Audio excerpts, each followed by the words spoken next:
আর কথা বাড়াইনি, উঠে চলে গেল রূপা। আমার আশা পূর্ণ হলো না।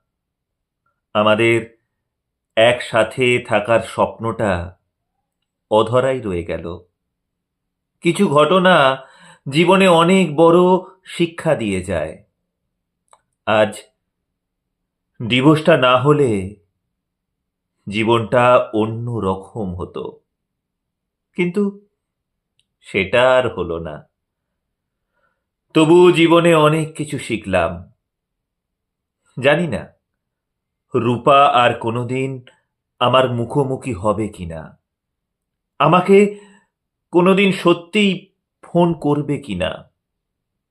তবু আমার আশাটা রয়ে যাবে, কারণ মানুষ সাথে থাকুক বা না থাকুক, ভালোবাসাটা অমলিন থেকে যায়।